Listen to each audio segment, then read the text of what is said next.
আওয়ামী লীগের মতো কোথাও পালিয়ে যায়নি। আজকে থেকে 50 বছর আগে সিপাহী বিদ্রোহ কেন, সেই বিপ্লব কেন হয়েছে,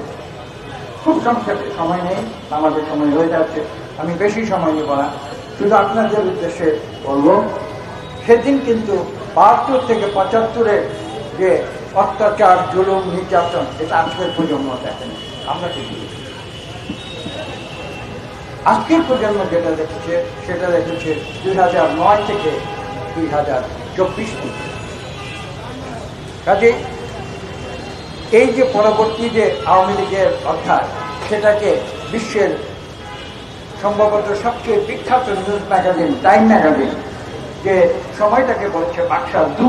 যে কারণে আমি বলেছি আমরা আগে যেটাকে বাকশাল বলতাম এখন সেটাকে আমরা বলি বাকশাল 1। পরবর্তীতে বাকশাল 2 যেটা জুলুম, নির্যাতন, অত্যাচার যেটা করেছে, তার বিরুদ্ধে প্রতিটি জাতীয়তাবাদের বিশ্বাসী এবং আমি বলবো এখানে শহীদ প্রেসিডেন্ট জিয়াউর রহমান সেদিন বাংলাদেশের মানুষ ভালোবেসে তাকে বন্দিদশা থেকে মুক্ত করে তাকে পুনরায় বাংলাদেশকে নতুন করে গড়ে তোলার জন্য দায়িত্ব সেই 1975-এর পরে আজকে থেকে 50 এবং আপনাদের মনে রাখতে হবে কোন জিয়াউর রহমান, সেই জিয়াউর রহমান যিনি স্বাধীনতার যুদ্ধ ঘোষণা করেছেন, বাংলাদেশের স্বাধীনতা ঘোষণা করেছেন, সেই জিয়াউর রহমান তিনি কিন্তু সেদিন চুপ করে বসে থাকেননি। তিনি কি বলেছিলেন? কালুরঘাটের বেতার কেন্দ্রকে তিনি ঘোষণা দিয়েছিলেন, I too hereby declare the independence of Bangladesh, যেটা ইথারের তারে ভেসে এটা সারা বিশ্বে ছড়িয়ে পড়ে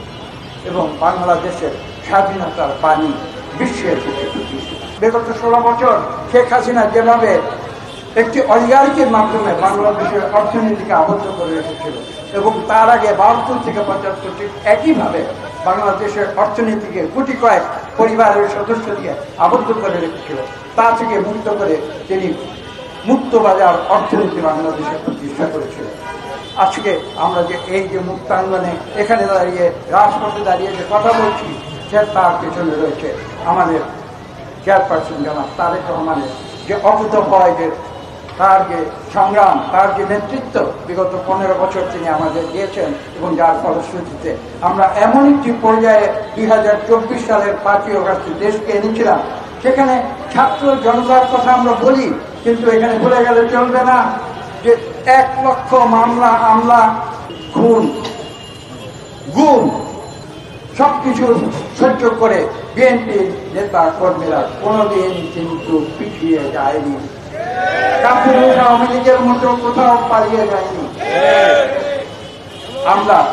রাজনীতি ছিলাম এবং আমরা তখন আমরা লক্ষ্য করেছি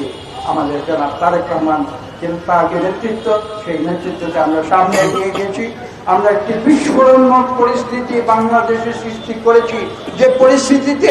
ছাত্র